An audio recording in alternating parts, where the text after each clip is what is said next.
So hello everyone, welcome to Prithvi Vlogs. This is my first video. I just recently arrived in Canada और अभी अभी इधर मैं hotel quarantine कर रहा हूँ। तो ये वीडियो एक इम्पॉर्टेंट टॉपिक के ऊपर है।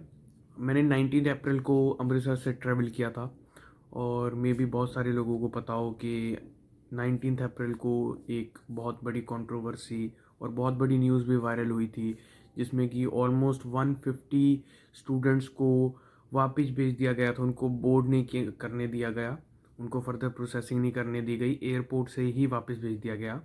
और उसके पीछे का क्या रीज़न था, मैं बीच में क्लिप्स भी शेयर करूँगा, फ़ोटो भी शेयर करूँगा, बिकॉज मैं खुद उधर था और मैं भी वही फ्लाइट से आया हूँ।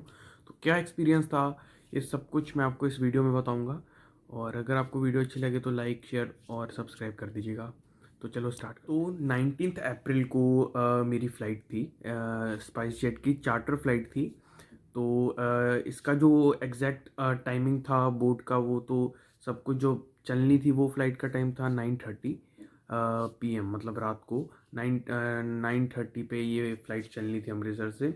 और जो इसका अराइवल टाइम था कनाडा में, वो था तकरीबन 20 अप्रैल को सुबह 7:30 AM कैनेडियन टाइम के मुताबिक। तो मतलब 15 घंटे की फ़्लाइट थी ऑलमोस्ट, और डायरेक्ट फ़्लाइट थी।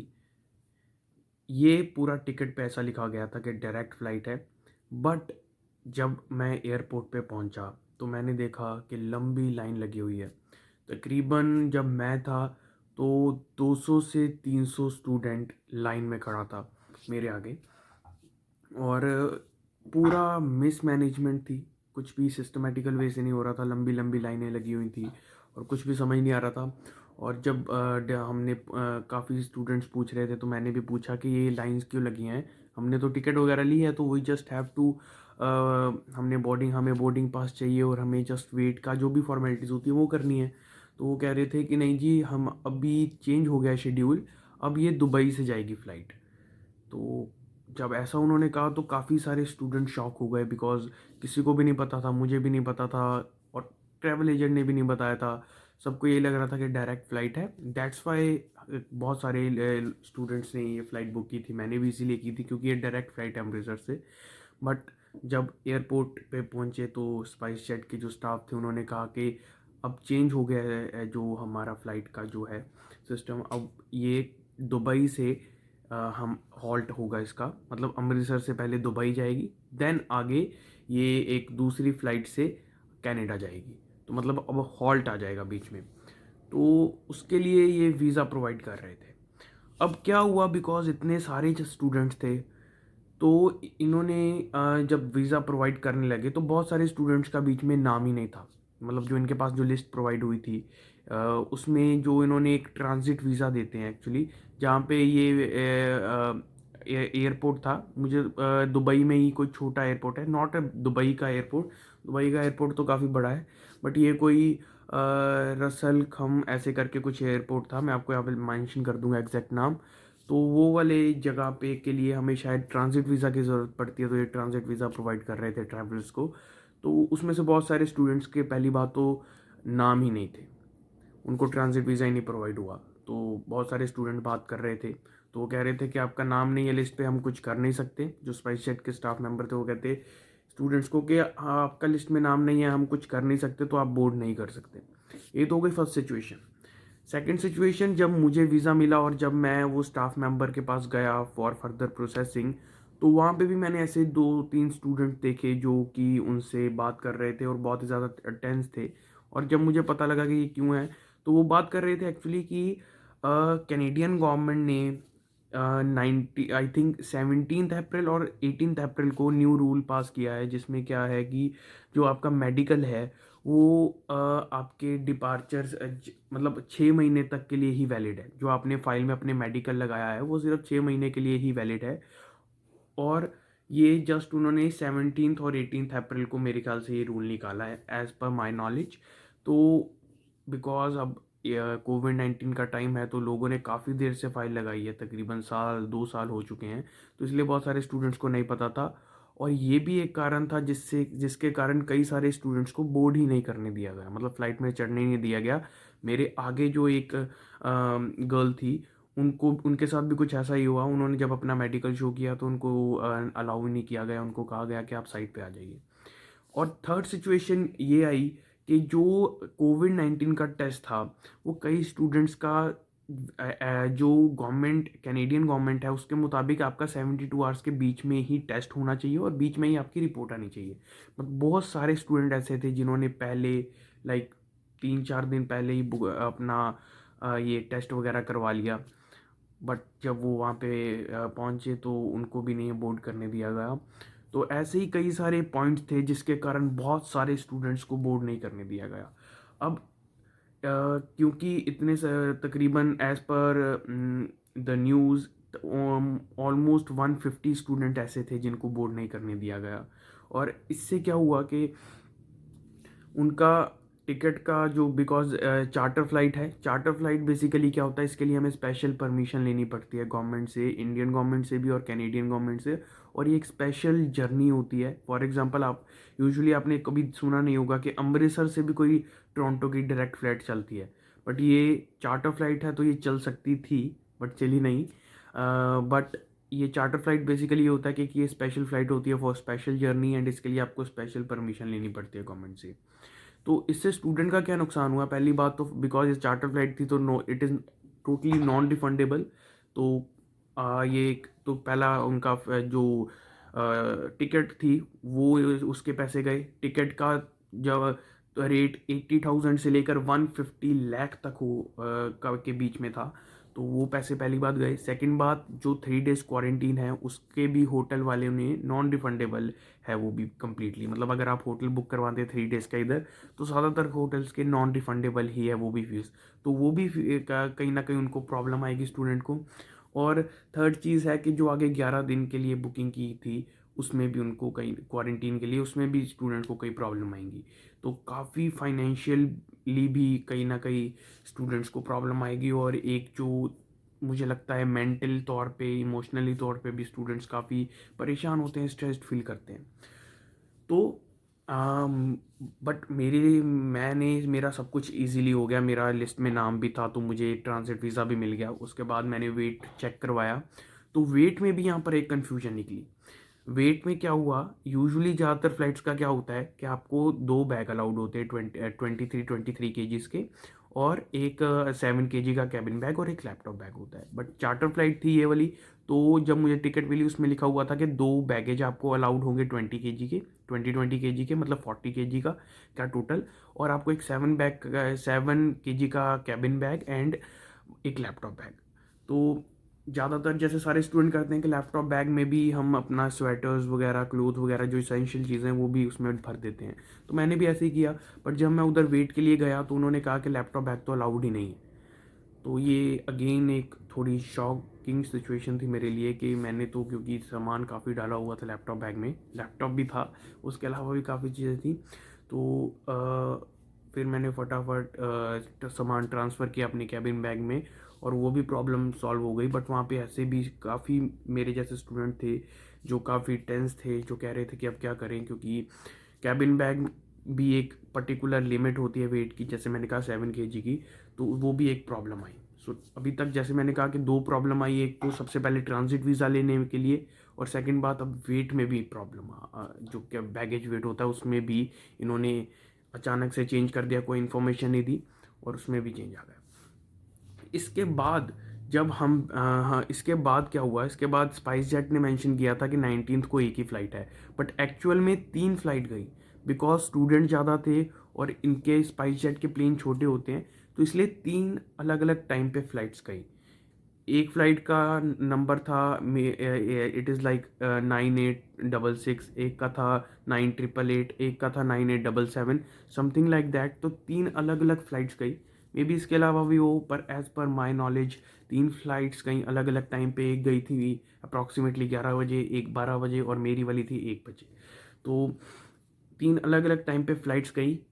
कहाँ पे पहुंची, जैसे मैंने कहा कि वो जो दुबई में जो इनका ये इनका एयरपोर्ट था छोटा सा, वहाँ पे ये फ़्लाइट लैंड हुई।